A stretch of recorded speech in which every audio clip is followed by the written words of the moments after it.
You've seen the commercials, chrome, rumble, freedom. But there's a side of owning a Harley that nobody shows. The good, the bad, and the downright surprising. If you're dreaming of one, watch this first. Let's start with the price. Harleys aren't cheap, and that's not just the sticker. Add dealer fees, customization, gear, and that first service. You're easily 3,000 first cents to 5,000 K-collars above MSRP. That legendary potato sound, yeah, it's addictive. But it also means heat, vibration, and waking up your neighbors. Not everyone's ready for that life. Harleys need love. Regular oil changes, belt inspections, and valve adjustments aren't optional. DIYers will love it, but newbies, it can get expensive fast.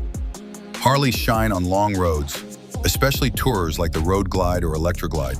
But Softails and Sportsters, after 100 miles, your back will file a complaint. Modding a Harley is addicting.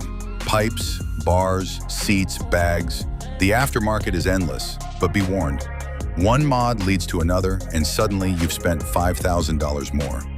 The Harley community is real. You'll get nods, waves, and meet great people. But there's also gatekeeping.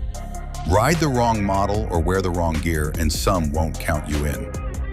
Owning a Harley is like dating someone high maintenance, but unforgettable. It's loud, imperfect, expensive, and emotional. But once it's yours, you wouldn't trade it for anything.